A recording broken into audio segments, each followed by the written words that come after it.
The future we will invent is a choice we make, not something that just happens.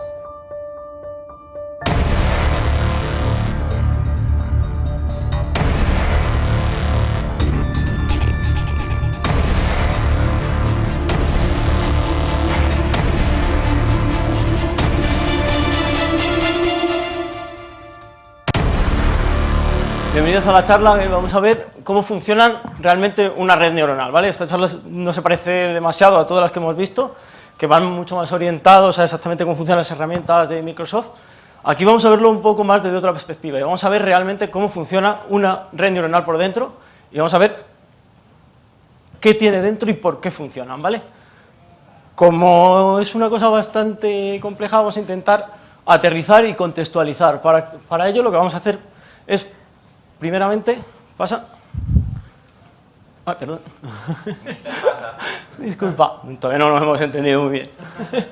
Vale, para contextualizar todo esto, lo que vamos a hacer, primeramente, vamos a ver un poquito, aterrizaros a todos lo que es el Machine Learning, ¿vale? Y dónde encaja en la parte de Machine Learning la parte de red neuronal o la parte de Deep Learning, ¿vale?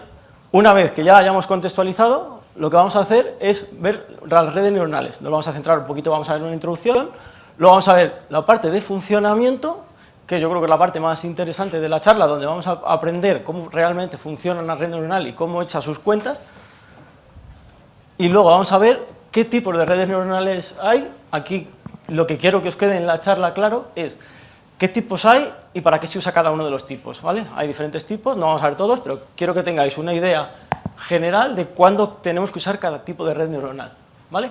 Y luego vamos a acabar viendo dos ejemplos prácticos que espero que sean bastante interesantes. Vale, vamos a empezar con la parte de introducción a Machine Learning. Vale, esta es una de las transparencias que más me gusta comentar porque creo que deja bastante claro dónde se enmarca el Machine Learning dentro de todo el ecosistema de inteligencia artificial, ¿vale? Tenemos un ecosistema de inteligencia artificial que son técnicas de aprendizaje que nos permiten a las máquinas imitar el comportamiento de los humanos, ¿vale? Dentro de todo lo que es la parte de inteligencia artificial, tenemos una parte más pequeñita, que es un subconjunto de la inteligencia artificial, que lo que es la parte Machine Learning, ¿vale? Y son métodos estadísticos que nos permiten que las máquinas mejoren con la experiencia. Lo que hemos visto esto de, si yo le voy enseñando más y más, la máquina es capaz de ir aprendiendo con la experiencia, ¿vale? Ya una vez que hemos contextualizado lo que es Machine Learning, vamos a meternos en la parte final donde se va a enmarcar las redes neuronales, que es la parte de Deep Learning. En la parte de Deep Learning se diferencia del Machine Learning en que aquí ya metemos redes neuronales multicapa para poder hacer que las máquinas sean capaces de mejorar con la experiencia. Vale. Claro, ¿qué pasa con todo esto? Todo esto cambia el paradigma, ¿vale?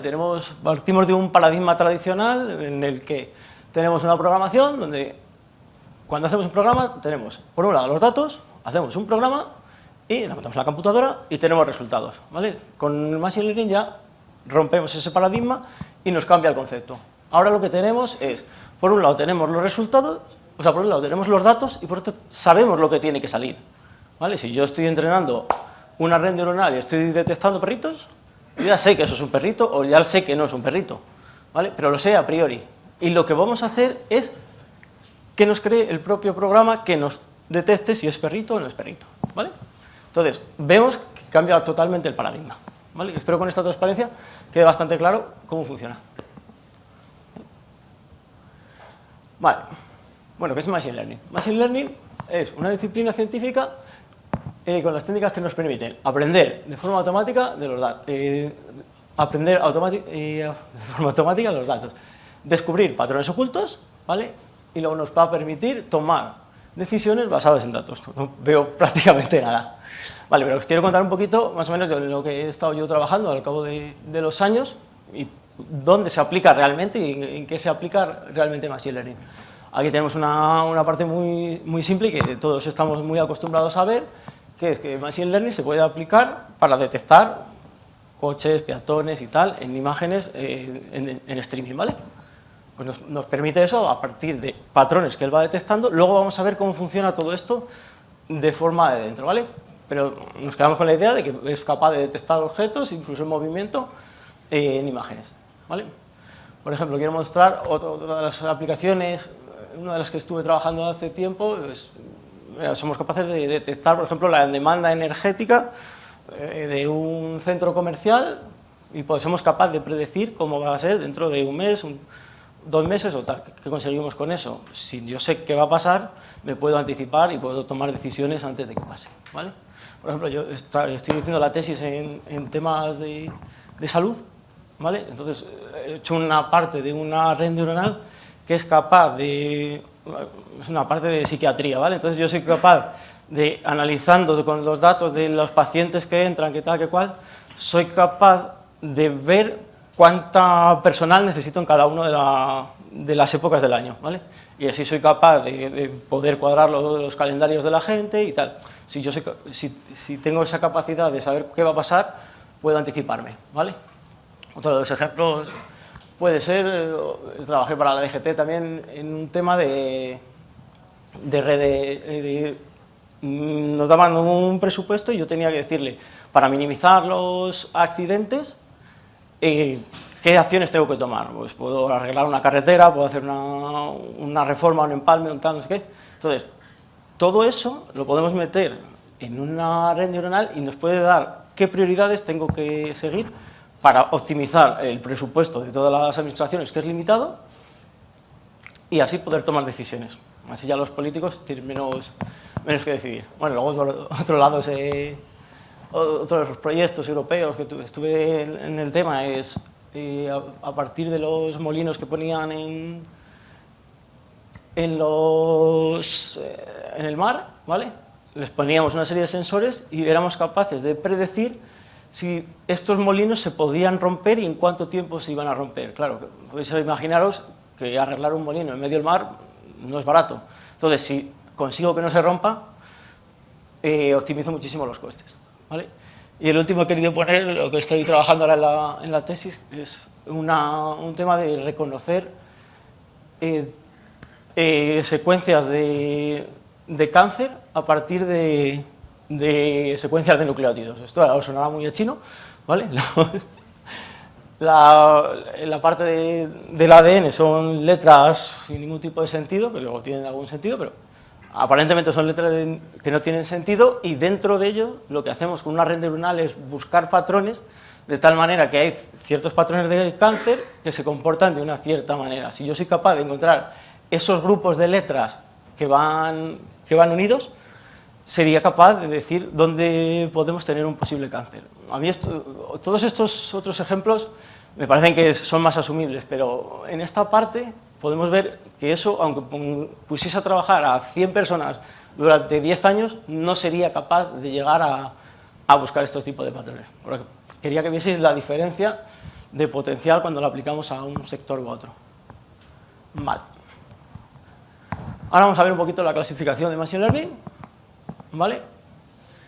Esta transparencia creo que lo muestra bastante sencillo de cómo se organiza. Por un lado tenemos el aprendizaje supervisado y por otro tenemos el no supervisado, ¿vale? ¿En qué se diferencian? Al aprendizaje supervisado le tengo que decir, ¿os acordáis de los resultados? Le tengo que decir cuáles son los resultados. El aprendizaje supervisado es mucho más potente, pero tiene otras peculiaridades que ahora veremos, ¿vale? Pero ahí no le tengo que decir realmente qué tiene que salir, ¿vale? En el aprendizaje supervisado tenemos la clasificación y la regresión, y en el no supervisado el análisis clúster y la reducción de dimensionalidad. Como esto se entiende tal, vamos a verlo con unos ejemplos a continuación. No, tenemos sed. ¿Pasa al siguiente? Vale. A mí me gusta siempre soy profesor en algunos sitios, entonces intento ser un poco pedagógico, ¿vale? Vamos a mostrar de una forma muy sencilla, con frutas, cómo funciona todo este tema, ¿vale? Entonces, en el aprendizaje supervisado, como podemos ver, vamos a hacer un clasificador muy sencillo, ¿vale? Lo que vamos a hacer es, tenemos diferentes frutas y me va a decir de qué tipo son las frutas, ¿vale? Tenemos el grupo de las manzanas, tenemos el grupo de los cítricos, los plátanos y tal, ¿vale? Entonces, lo que vamos a hacer a este tipo de datos, lo vamos a hacer un vector de características, que simplemente es ponerlo en un lenguaje para que lo entiendan los ordenadores, le vamos a meter en un algoritmo de aprendizaje y eso nos va a dar un modelo predictivo, ¿vale? A ese modelo predictivo es al que nosotros le vamos a hacer consultas y le vamos a decir, oye, ¿y esto qué es? Va a decir, pues esto es un limón y esto es una sandía, ¿vale? Entonces, si yo le meto al modelo predictivo y le hago preguntas, es capaz, en el aprendizaje supervisado, de decirme cuál es la etiqueta o cuál es el conjunto de datos al que eso pertenece, ¿vale? Luego veremos en el aprendizaje no supervisado cómo funciona, que es muy parecido, pero quitamos la parte de las etiquetas. ¿Pasa? Esto es un poquito de teoría. Ya os lo he contado, entonces no... Si queréis sacar una foto. Sí, luego no sé, ¿dejamos las transparencias colgadas o...? Sí, ¿no? No tengo inconveniente, Vale, perfecto. Vale, ahora vamos a ver, en el aprendizaje supervisado lo que hemos visto que había dos tipos, ¿vale? Vamos a ver, por un lado, la regresión y otro la clasificación. A grandes rasgos, lo que quiero que veáis y que os quede claro es la regresión, salida numérica, clasificación, salida categórica, ¿vale? ¿Y qué es lo numérico y lo categórico? Números y lo otro, pues, grupos, ¿vale? Vamos a ver ahora con un ejemplo cada una para poder entenderlo mejor, ¿vale? ¿Pasamos? Vale. Vale, ¿cuál es el objetivo de la regresión? Pues es predecir valores continuos a partir de datos históricos etiquetados, es decir, datos históricos que ya conocemos. Un ejemplo muy sencillo es, somos un gran centro comercial, ¿vale? Entonces vamos a predecir cuánto nos va a consumir cada persona, y uno de los criterios que vamos a usar, por ejemplo, es el nivel de renta. Cuanto más tienes, más gastas. Hacemos una regresión, entonces vemos como a mayor nivel de renta, mayor gasto. ¿Vale? Esta yo creo que más o menos la conoce todo el mundo. Pasamos a la siguiente. Vale. En cambio, en la clasificación, el objetivo va a ser clasificar en grupos atendiendo a datos históricos etiquetados. Vale. Aquí, antiguamente, ¿cómo funcionaban los bancos? Los bancos, ibas a pedir un crédito y si llevabas una camisa muy bonita, un reloj de tal, decías, bueno, este parece que tiene dinero, le doy un crédito. ¿Qué pasa? Que ahora ya nos ha evolucionado y ya no viene ese tipo de cosas, sino que ahora tienen todo parametrizado, ¿vale? Entonces, ¿cómo te dan un crédito? Atendiendo a una serie de parámetros. Atendiendo a tu nivel de renta, el sitio donde vives, el número de hijos que tienes, la pareja que tal. Analizan una serie de criterios y con eso, analizando si otras personas históricamente han pagado o han dejado de pagar, sabrán con muchísima precisión si tú vas a ser moroso o no. ¿Vale? Entonces es una aplicación muy práctica en la que se ve muy claramente una clasificación de un aprendizaje supervisado. Vale. Vamos a pasar a otro, que para mí yo creo que este va a revolucionar toda la parte de Machine Learning, que es el aprendizaje no supervisado. No sé si habéis hecho muchas pruebas con este tipo de algoritmos. El aprendizaje supervisado está muy bien, pero tiene un coste muy alto, ¿vale? Tú tienes que decirle siempre qué va a pasar, claro. Imaginaros si yo tengo que entrenar un modelo y le tengo que alimentar con miles y miles y miles de datos. Eso, en la cuenta de resultado de una empresa, es coste. Coste no es bienvenido. Entonces, ¿qué hace esto? Es a priori menos potente, pero tiene la gran ventaja de que no tengo que alimentarle, ¿vale? Es capaz él de sacar sus propias conclusiones, ¿vale? Entonces, yo le meto todas las frutas, hace el mismo proceso que antes, pero él lo que hace es buscar características. Luego vamos a verlo un poquito más en detalle cómo busca características. Por ejemplo, él va buscando forma, va buscando colores, va buscando tal. Tiene como un lenguaje que es similar al comportamiento humano, que luego veremos más en detalle de cómo funciona, pero es capaz de buscar características propias, ¿para qué? Para agrupar de alguna manera, de algún criterio, ¿vale?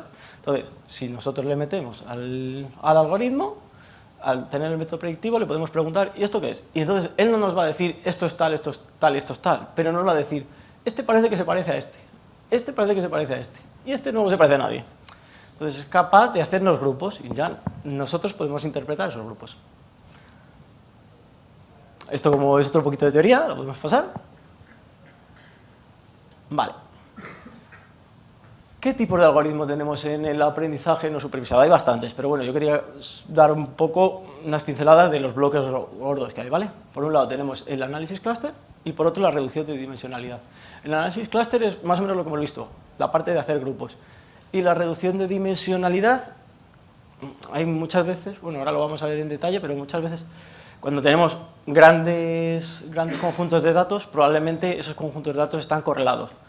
Yo no voy a analizar todos porque me están causando ruido y además me están causando coste, pues yo analizo 100 variables, no es lo mismo que analizar 4. Analizo 4, tengo menor coste, ¿vale? Entonces, la reducción de dimensionalidad, vemos que lo que hace es quitarnos esas variables que no nos están aportando. Vamos a ver cada uno de ellos. Vamos a ver el primero. Vale. Pues el primero, el objetivo de la parte de clustering es clasificar en grupos atendiendo a las variables de los datos. Vale, vamos a verlo con un ejemplo. Vale, esto es un ejemplo muy típico que se pone y que yo creo que se entiende bastante bien. Yo soy un gran centro comercial, ¿vale? Yo lo que voy a hacer es, voy a analizar a todos mis clientes. Entonces, voy a analizar por perfiles de clientes. ¿Os imagináis que somos un centro comercial y al final vamos a tener una serie de clientes que digan, pues estos consumen mucho, pues consumen pañales, consumen potitos, consumen tal, y vamos a tener como un grupo de gente que está siendo padre en estos momentos y consume de una manera que otra gente que es soltero consume de otra manera, que si tira más de precocinados, de comida rápida, tal, no sé qué. O sea, cada uno de los grupos de perfiles nos va a clasificar de una manera. ¿Qué conseguimos con esto? Hacer una publicidad orientada. Estos son los grandes secretos porque Google es quien es ahora mismo. Pasamos al siguiente. Vale. Y ahora para explicar la reducción de dimensionalidad, ¿vale? Lo que hace el objetivo es reducir el número de variables a tener en cuenta en el análisis. ¿Vale? Yo, por ejemplo, en la tesis, ¿qué está pasando? Que cuando yo analizo secuencias de ADN, pues os imagináis a veces el número de variables que podemos tener. Millones y millones y millones de variables. Si de esas millones de variables yo soy capaz de dejarla en miles de variables, la capacidad de cómputo que voy a necesitar es mucho más corta, es mucho más baja y los algoritmos me van a salir mucho más baratos sacar el resultado. ¿Vale? Aquí pongo un ejemplo muy sencillo que yo creo que se entiende bien, en el sentido de, os imagináis que tenemos un DINA, ¿vale? Si yo soy capaz de tener la anchura, sería capaz de tener el otro lado. ¿Por qué? Porque siempre guardan una proporción. Si yo sé la proporción y sé uno de los lados, sería capaz de tenerlo. Entonces es tontería meter las dos variables, cuando metiendo una y la proporción sería capaz luego de poder tener la otra variable. ¿Vale? ¿Pasamos? Bueno, una vez que hayamos visto un poquito dónde se contextualiza la parte de Machine Learning, vamos a pasar concretamente al objetivo de la charla, que son la parte de redes neuronales. A esto espero que os suene a todo el mundo de cuando estudiábamos, ¿vale? Cómo funciona una neurona. Una neurona, simplemente tenemos una serie de dendritas, un cuerpo celular que es el que echa las cuentas, el axón que es el que distribuye y las terminaciones sinápticas, que es lo que le pasa la información a la siguiente neurona. ¿Qué vamos a hacer? Esto lo tenemos que modelar de una manera que los ordenadores sean capaces de entenderlo. Entonces, nos quedamos con esta idea y ahora vamos a verlo cómo se modela. Vale, ¿cómo se modela? Pues tenemos simulado una neurona, en la cual las X son las entradas, los W son los pesos, luego tenemos una función de agregación, es que tiene chiquito. Vale, y entonces lo que vamos a hacer es sumamos los pesos de tal manera que vamos echando las cuentas, ¿vale? Tenemos la entrada por el peso que tenemos, la otra entrada por el peso que tenemos y con eso sumamos la suma ponderada. Me ha faltado el cacharrito. Vale, tenemos la suma ponderada y eso nos va a dar una cifra. Vale, esa cifra lo que vamos a hacer es pasar por una función de activación. Una función de activación no es más que una función que nos transforma de todo el conjunto de datos natural en un conjunto de datos acotado. ¿Vale? Si le pasamos a la siguiente transparencia, lo vamos a ver más sencillo. Prefiero mostrarlo todo con ejemplo para que se vea. Si hacemos así, vemos que en el conjunto de datos natural tenemos el 2. Ese 2 nos lo ha transformado en un conjunto acotado entre 0 y 1 y nos ha dado que es 0,8. ¿Vale? Si volvemos a hacerlo, vemos que el 1 equivale al 0,7. ¿Vale? ¿Qué conseguimos con esto? Todo nuestro conjunto de datos natural le vamos a acotar. ¿Para qué? Para que las siguientes neuronas vayan todas acotadas y todas vayan en unas proporciones. Dependiendo de la curva que haga esto, las neuronas van a comportarse de una manera u otra. Tenemos funciones ReLU, Max, no sé qué, hay un montón de funciones que luego veremos, ¿vale? De tal manera que si yo tengo una curva, por ejemplo, hay alguna que hace tras y esto lo hace recto. Hay otra, como esta, tangencial. Hay otra que lo hace a escalones. Entonces, dependiendo de esa función, va a funcionar de una manera u otra y nos va a valer para ponerla en unas capas u otras. Luego vamos a ver cómo funciona todo el tema de las capas. Aquí tenemos la parte de las capas. Vale. Si yo tuviese lo que hemos visto, una neurona solo sería capaz de representar funciones lineales. Claro, la magia de todas las redes neuronales es no solo representar funciones lineales, para representar funciones lineales ya las tengo las funciones lineales. Entonces lo que vamos a hacer es meter una serie de capas entre medias de la entrada y de la salida, que son las que nos van a proporcionar que yo sea capaz de pasar de las funciones lineales a funciones polinómicas de grado n, tantas como pueda meter de capas, ¿vale? Puedo meter n capas y la función puede ser tan compleja como yo quiera. Podría representar absolutamente cualquier cosa. ¿Qué ha pasado? Con esto hemos roto todas las barreras de toda la parte de modelado. Si yo soy capaz de representar cualquier cosa, cualquier función, sería capaz de hacerlo con una red neuronal multicapa. Luego las veremos cómo funciona cada uno, pero quería aquí explicaros esta parte. Vale. Y ahora vamos a ver un poquito cómo es el funcionamiento de una red neuronal. Y aquí casi sí que te voy a dejar porque es de clac, clac, clac y si no te voy a marear. Ah, bueno, esto bien no era. Vale.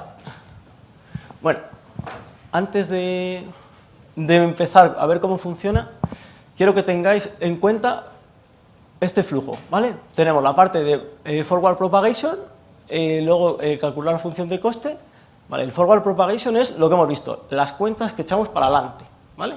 De cómo hacíamos la suma ponderada y cómo la pasábamos por la función de activación. La función de coste, ¿qué es? Es decir, yo voy a decir, esto es lo que me tiene que salir y esto es lo que me ha dado. La función de coste me va a decir, vas bien, vas mal, vas mejor, vas tal, ¿vale? Y nos va a dar un indicador, un KPI de si vamos bien o vamos mal. Si vamos bien, estupendo. Si vamos mal, ¿qué vamos a hacer? Vamos a los pesos que tengamos aquí, es decir, los numeritos que tengamos ahí, los vamos a cambiar haciendo un backpropagation. El backpropagation lo que va a hacer es mandar para atrás el cambio de si eso ha ido mal, cámbiame los valores, ¿vale? Como me gusta todo hacerlo con ejemplos, vamos a verlo de una forma muy gráfica, ¿vale? Como estoy en la parte de enseñanza, pues se me ha ocurrido poner un ejemplo de las notas de un profesor, porque yo creo que es una cosa que todo el mundo entiende y que todo el mundo ha pasado, ¿vale? ¿Os imagináis que no sabemos cómo califica un profesor, pero sí que tenemos sus 2 exámenes parciales y lo que ha sacado cada alumno? Vamos a hacer una red neuronal que sea capaz de decirnos cómo este profesor califica, ¿vale? Entonces, lo que vamos a hacer es, vamos a analizar primeramente un solo caso, ¿vale? Vamos a analizar el caso de que haya tenido un 8 y un 6 y ver cómo tiene un 6,4, ¿vale? Lo que vamos a hacer, primero el forward propagation, vamos a meter valores aleatorios, como la aleatoriedad es tal cual, pues he dicho, pues 0,5 y 0,5, vamos a dar pesos de forma aleatoria. Vale, con esto lo que hacemos es que esta persona habría sacado un 7, vemos que el valor real es 6,4, decimos, vamos a hacer la función de coste. La función de coste, una de las funciones de coste que se utiliza es el descenso del gradiente. Tampoco quiero entrar mucho más, luego os explico un poquito cómo funciona el descenso del gradiente para que más o menos sepáis de qué va. Pero lo que hace es decirme, ¿vas bien o vas mal? ¿Vale? Como hemos fallado, decimos, pues hay que hacerlo otra vez. Así que volvemos a hacer un backpropagation. Echamos la cuenta y decimos, pues como era 0,5 y 0,5, pues vamos a probar a 0,4 y 0,6. Y vemos a ver si mejora. Echamos otra vez la cuenta y decimos, pues mira, parece que mejora un poquito. Sí, pero no está del todo bien. Vamos a calcularlo, pero no parece que no estaba bien. Así que vamos a volver a hacerlo. Vale, ahora ya, como todos partís de la base informática, ya veis que esto es un bucle que funciona así. Voy acercándome hasta una función en el que minimizo la función, ¿vale? Y esto lo puedo probar, veis que ahí pone el número de épocas. Esto lo puedo probar tantas veces como yo quiera. Cuanto más veces alimente a mi red neuronal a hacer esto, mejor sabrá hacerlo, ¿vale? Pero ahora vamos a ver un poquito cómo funciona el descenso del gradiente. ¿Por qué vamos a ver el descenso del gradiente? Porque es uno de los parámetros clave que hay que manejar y hay que saber un poquito cómo funciona cuando metemos en una red neuronal. ¿Por qué? Porque si yo le pongo un número muy bajo, ¿qué va a pasar? Pues aquí lo podemos ver, pues que tardo mucho, hasta que esto llega al mínimo, pues tarda mucho. ¿Qué pasa si le hacemos un medio? Pues que parece que tarda un poquito más. Vemos que estas dos funciones son convergentes, ¿vale? ¿Qué pasa cuando nos pasamos un poquito de listos y decimos, vamos a ponerle rápido? Porque claro, cuanto más rápido le ponga, menos me cuesta la computación. Pues si nos pasamos de listos, nos puede pasar esto, que entremos en una divergencia. Cuando entramos en una divergencia no somos capaces de encontrar el mínimo, ¿vale? Por eso es muy importante calcular bien el punto, ¿vale? Ahora vamos a ver cómo se clasifican las redes neuronales. Te dejo otra vez de control. Que me ha gustado cuando eso decía así. Vale, vamos a ver los 4 tipos de redes neuronales que más se utilizan, ¿vale? Por un lado la monocapa, multicapa, que más o menos ya hemos visto un poquito de qué van, luego la red neuronal recurrente y luego una que es la que más he utilizado yo, que es la parte de la red neuronal convolucional. Vale, vamos a ir viendo cada una de ellas y vamos a ver lo más importante. Yo quiero que os quedéis de aquí con cuándo se utiliza cada una, ¿vale? Cuando yo tengo una red neuronal monocapa, el cual no tengo capas ocultas, solamente soy capaz de predecir funciones lineales, ¿vale? No soy capaz de predecir otro tipo de funciones. Entonces, me da pues para hacer lo que hemos dicho del cálculo del profesor y poco más, ¿vale? Entonces, esto se nos queda muy corto. En cambio, la siguiente, aquí ya sí que vamos a poder predecir funciones no lineales, ¿vale? Entonces, vemos que mejora con la otra, pero vamos a ver otra que son las más potentes, ¿vale? Aquí tenemos una red neuronal recurrente, ¿vale? No sé si habéis oído hablar de que ahora los ordenadores son capaces de escribir artículos de Shakespeare, son capaces de pintar como Van Gogh y tal. Utilizan este tipo de redes neuronales, ¿vale? Además, cuando pones a hacer este tipo de ejemplos, te quedas sorprendido de realmente a qué potencia pueden llegar, ¿vale? Entonces, ¿por qué utilizamos para hacer este tipo de redes las redes neuronales recurrentes? Porque tienen esta parte de aquí. ¿Qué hacemos con esa parte de aquí? Lo que hacemos es, las estamos creando memoria. Somos capaces de crear n veces la memoria, de tal manera que cuando yo le meto un texto, es capaz de saber y contextualizar la letra que tengo, más la letra anterior, más la letra anterior de la anterior. Es capaz, a la hora de meterle la realimentación, de saber qué ha pasado anteriormente y tener en cuenta eso a la hora de predecir la parte futura, ¿vale? Por ejemplo, cuando en la tesis yo estoy mirando la parte de los nucleótidos, es muy importante qué pasa en las anteriores y qué pasa en las posteriores, porque eso me implica que ahí pueda tener un patrón de cáncer o no, ¿vale? Vamos a pasar a ver otras, ¿vale? Que son las redes neuronales convolucionales, ¿vale? Estas simplemente son una red neuronal multicapa a la que le hemos añadido una capa de convolución, una n capas de convolución y pooling, ¿vale? ¿Para qué hacemos esto? Simplemente por reducir costes. Si yo soy capaz de tener una super red, una macro red, toda conectada, me haría lo mismo, pero claro, la capacidad de cómputo sería muy alta. Entonces, lo que se le ocurrió al que las diseñó es, ¿y si lo hago en cachitos y voy mirando qué pasa? Y esos cachitos los voy haciendo pequeñitos. Ahora lo vemos con un ejemplo para que se vea cómo hace la parte de convolución y la parte de pooling, ¿vale? Pero lo que hace es, echa cuentas, mete un filtro y reduce. Echa cuentas, mete un filtro y reduce. Vamos a ver en qué consiste la convolución, que es la de meter el filtro y luego la de reducir. Vamos a ver cada una de ellas para que se entienda. ¿Vale? Oh, no, en esta otra parte. Luego os cuento la convolución y el pooling. Vale. En esta lo que quiero que veáis es cómo funciona una red neuronal convolucional. Le damos, por ejemplo, y vemos que la red neuronal lo que va a hacer es, va a fijar un tamaño y va a analizar toda la red. De tal manera que lo que hace es, busca características propias en la imagen, ¿vale? Independientemente de si la imagen está girada, de si la imagen está tal, él no se va a fijar en todo, se va a fijar en las características. Por ejemplo, si tenemos un pájaro, pues va a ser capaz de, cuando pasa en todo, pues en alguna batida va a encontrar la parte del pico. Por otro lado, va a encontrar la parte del ojo y por otro lado la parte de la cola, que son características propias de un pájaro, ¿vale? Esto lo va a pasar a una etapa de convolución que no es más simplemente que aplicar un filtro. Luego veremos cómo hace la cuenta matemática de cómo aplica el filtro, ¿vale? Pero lo que hace es aplicar un filtro de tal manera que me saca algo más simplificado. Y luego, como lo que quiero es simplemente saber si esto es o no es, pues lo voy a reducir. ¿Por qué? Porque así puedo echar cuentas. Cuanto menos información tenga, mejor cuentas puedo echar. En eso consiste la parte de red neuronal convolucional, en hacer más pequeñito para poder echar mejor las cuentas. Y aquí vemos que se nos ha quedado y vemos que el pico parece un triángulo, esto parece no sé ni qué, y esto parece una rayita. Entonces yo digo, jolín, pues si tiene pico, cabeza y cola, pues es un pájaro. Así es como funciona básicamente una red neuronal convolucional, ¿vale? Ahora vamos a verlo cómo lo hace matemáticamente. Aquí lo que hace es una cuenta. Si habéis mirado alguna cosa de teoría de la señal y tal, pues aquí lo que metes es como una especie de filtro que echa la cuenta y te da un resultado, ¿vale? Entonces vas cogiendo el cuadro por cuadro y vas echando la cuenta y vemos con lo que va saliendo. Una vez que tengamos eso, vamos a pasar a la siguiente, que es la etapa de pooling. ¿Os imagináis que tenemos estos resultados?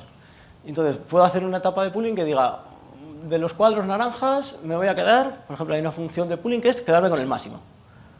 Y vemos que del 1, el 0, el 4, el 6, me quedo con el 6. En el siguiente me quedo con el 8 y así sucesivamente. Aquí típicamente se aplica esa, se aplica la media, o puedes incluso aplicar el mínimo, dependiendo de lo que estés buscando en cada uno de los casos. ¿Vale? Vale.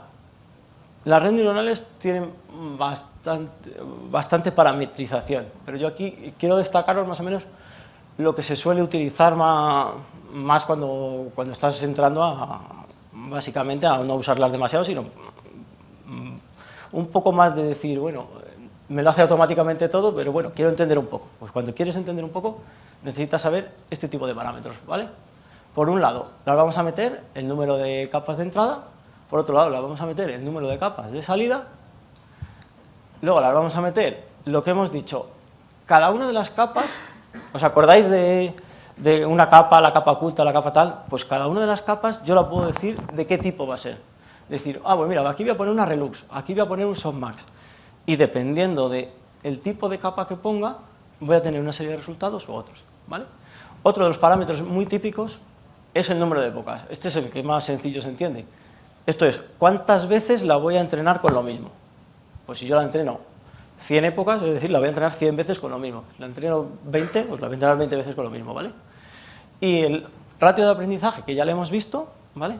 Es cuánto de rápido quiero que lo haga, ¿vale? Con eso yo creo que más o menos os quedan los parámetros más relevantes de estas redes, ¿vale? Y ahora vamos a pasar a la parte de ejemplos. El primer ejemplo es un ejemplo que he cogido de una universidad. Si pinchas en el enlace, esto lo va a hacer en tiempo real, no lo ha visto. Pincha, ahora te tienes que ir a...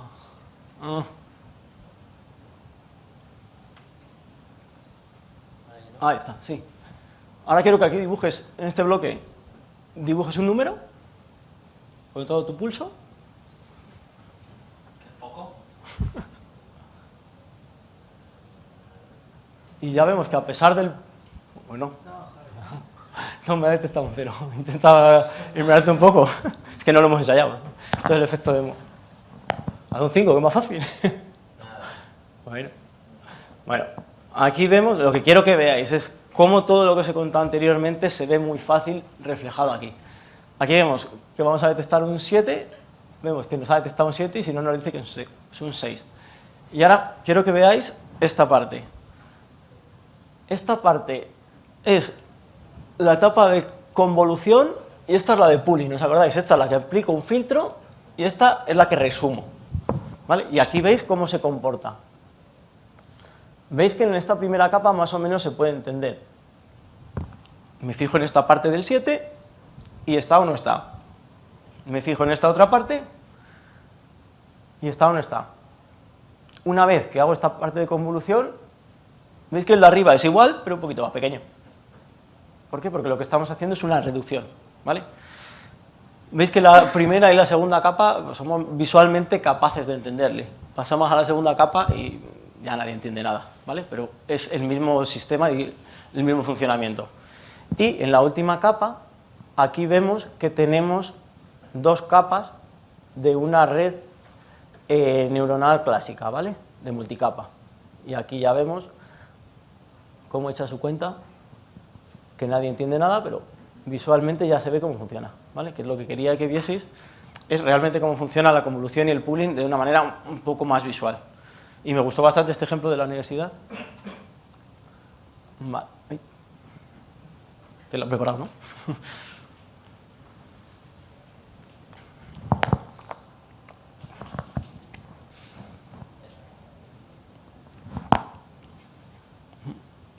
El siguiente que vamos a ver. Vale.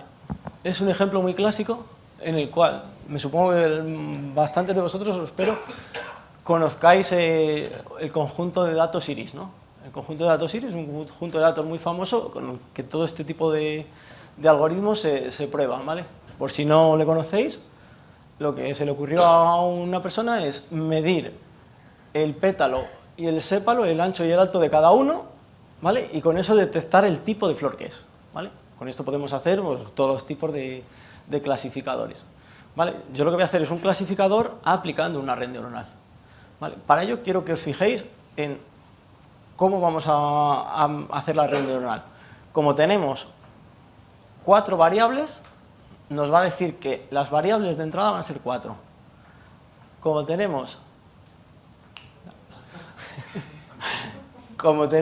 una especie, o sea, nosotros en la variable de salida vamos a detectar la especie, pero como la especie tiene 3 posibles resultados, las capas que vamos a tener a la salida no va a ser una, porque entonces nos daría si sí o si no. Vamos a tener 3 capas, ¿para qué? Para reflejar cada una de las posibles salidas, vetosa, bicolor y no sé cuál es la otra, ¿vale? Vamos a ver ahora la parte de demo, si te atreves. No, todo tuyo. Jolín. Vale. Aquí vamos a ver una red neuronal muy sencilla. Esto lo podemos igual hacer... Ay, ¿cómo has hecho para que se vea?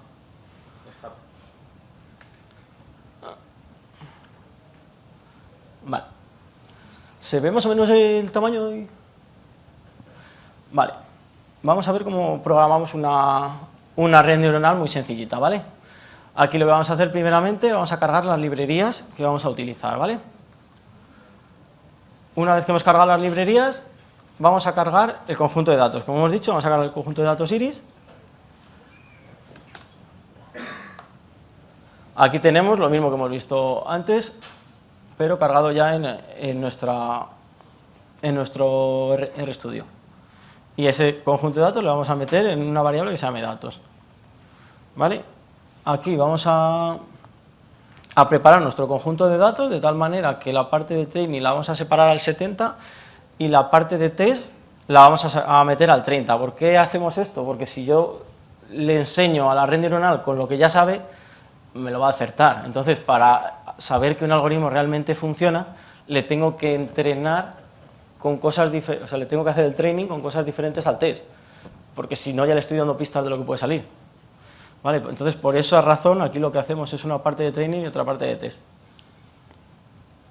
Aquí simplemente eso, lo que hace es dividirme y meterme en la parte de train, me mete el 70% de los casos y en la parte de test me mete el 30%.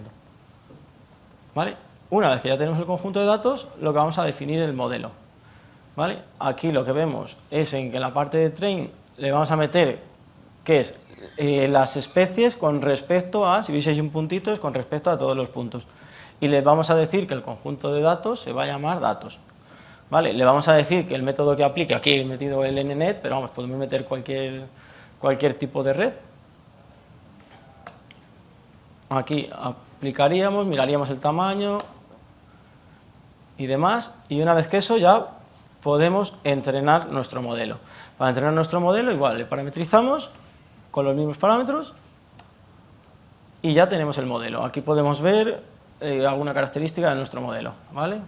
Que es un show mask y tal.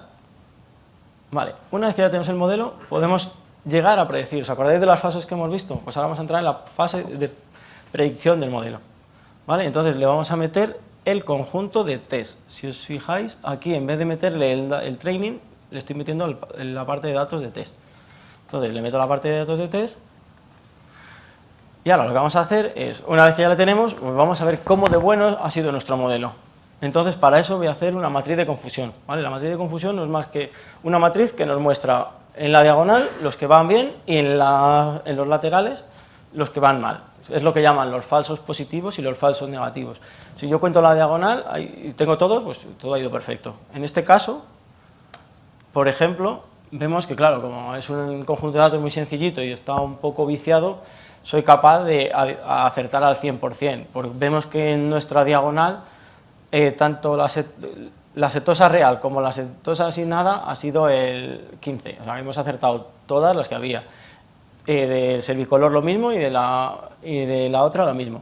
Si yo tuviese por estas partes valores diferentes a 0, a la hora de calcular el número de aciertos, lo que hago es sumo la diagonal y lo parto por el número que hay en total. Entonces, si tuviese algo diferente, me saldría menos de 100. ¿Vale? Vale, una vez que hemos visto esto, vamos a ver ahora el otro ejemplo, que es bastante más potente. ¿Vale? Vale, ahora nos imaginamos que en vez de ser un conjunto de datos de flores, somos una empresa de producción, ¿vale? Entonces tenemos varias líneas de producción y sabemos lo que sale por cada línea de producción. Y luego tenemos otra variable, por ejemplo, que es una prioridad. Con eso, el responsable de producción puede ver si ha habido problemas o no. Dice, ya esto se escapa. Y si te pones a hacerlo a cuenta, pues visualmente no se ve cuándo es. Entonces, por eso vamos a aplicar una red neuronal, para ver casos que no son triviales. ¿Vale? Entonces, yo a la red neuronal la voy a meter. ¿Y qué la voy a meter? Pues como antes, vamos a ver qué variables tenemos que usar. Vemos que tenemos 4 variables, por lo cual nuestra red neuronal va a tener 4 entradas, es decir, vamos a meter 4 capas de entrada. Por otro lado, como tenemos una variable, pero puede tener 2 resultados, antes tenía 3, pues ahora solo vamos a tener 2, por lo cual las capas de salida, vamos a tener solamente 2 capas de salida, ¿vale? El sí o no. Entonces, con esto conjunto, vamos a ver cómo se monta una red neuronal. ¿Vale? La red neuronal que os propongo es la siguiente. ¿Vale? 4 capas de entrada, por lo que hemos dicho. Aquí, esto es más a criterio del desarrollador de la red neuronal. Ahora aquí le hemos metido 2 capas ocultas, en una la vamos a meter 11 elementos y en otra 7 elementos. Y la salida, como hemos visto, está fijada en 2. ¿Por qué? Porque tenemos dos salidas, tanto el sí como el no. Con todo esto, vamos a pasar a la parte de la red neuronal. Vale, la red neuronal, ahora ya he usado una red un poco más potente que he utilizado el paquete Keras. ¿Vale? Keras es un paquete simplificado de TensorFlow. TensorFlow es de Google, es lo que se utilizaba, o sea, lo que utiliza Google para hacer las redes neuronales, ¿vale? Pero que ya ahora lo utiliza toda la comunidad. ¿Vale? Entonces vamos a ver cómo funciona. Pues lo primero que vamos a hacer es cargar las librerías, configurarla Y ahora vamos a cargar nuestro conjunto de datos. En este caso es un conjunto de datos que tengo yo en mi directorio. Aquí vemos que es igual que lo que teníamos. Vale. Y ahora le vamos a meter las variables predictoras. Vemos que las variables predictoras nos vamos a quedar del conjunto de datos con las 4 variables primeras. ¿Para qué? Para quedarnos con lo que hemos dicho. De las 5 nos vamos a quedar con las 4 primeras, que son las que van a ayudarnos a predecir. ¿Vale? Una vez que tengamos estas variables, lo que las vamos a aplicar es una normalización. ¿Para qué? Para que el tamaño de la línea de producción no influya en mi decisión, ¿vale? Para que si una línea tiene mucha producción, ese criterio no me vea sesgado a si la producción es positiva o negativa. Es una manera de estandarizar y que todo vaya acorde y no influya en el valor numérico de cada una de las variables. ¿Vale? A mayores de eso vamos a hacer lo mismo con la variable categórica, que es la que vamos a predecir. La vamos a poner en una forma que la entienda el ordenador, ¿vale? Y una vez que lo tenemos así, vamos a definir nuestro modelo. ¿Vale? Pues nuestro modelo, lo primero que vamos a hacer es decirle que es del tipo Keras Model, ¿vale? Un modelo de Keras, y le vamos a definir el modelo. Aquí es lo que quiero que veamos más con tranquilidad, porque aquí es lo que hemos visto antes de los parámetros, dónde se meten y dónde se cambian. ¿Vale? Aquí podemos ver que en nuestro modelo, yo le digo que la primera capa, ¿vale? Le vamos a decir que tiene el mismo número de columnas, es decir, 4. ¿Os acordáis que tenía 4 variables? Pues aquí calculo el tamaño del dataset, de las columnas, y me dice que es 4. ¿Vale? Luego, ¿os acordáis que hemos dicho que le vamos a meter 11 capas ocultas? O sea, la primera capa oculta, que va a tener 11 neuronas, pues aquí las identifico, ¿vale? Y luego le voy a decir que es de tipo ReLU. Vale, me queda nada. Vale. La siguiente la vamos a meter otra capa densa y le vamos a decir lo que hemos visto, que en vez de ser 11 le vamos a meter 7. Y lo que quiero que veáis en la última capa, ¿vale? Como quiero que obtener sí o no, pues le voy a meter 2 neuronas.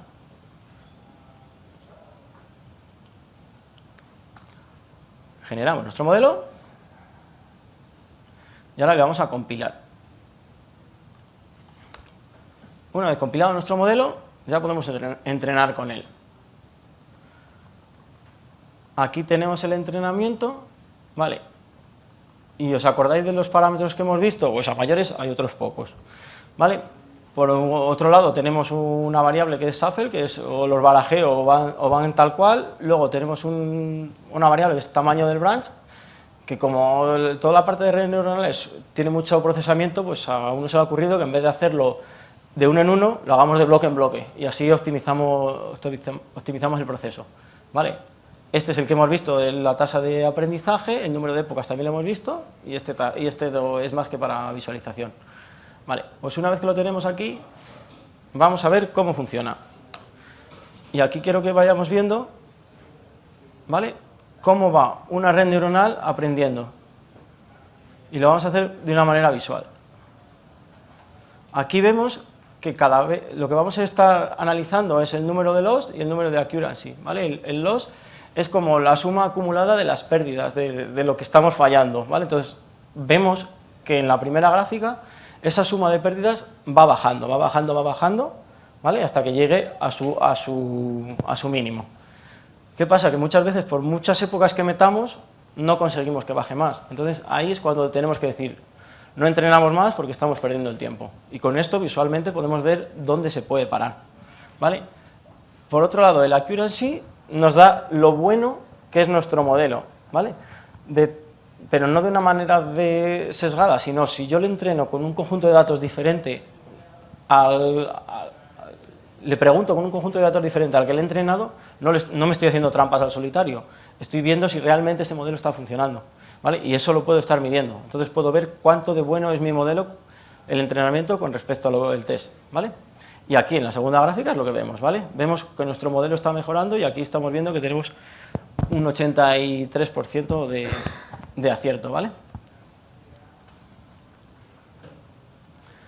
Vale, pues con esto he terminado mi presentación Bueno, aquí veis los sponsors y nos han puesto un link por si hacéis una encuesta de si os ha gustado para que nosotros tengamos un feedback. ¿Vale?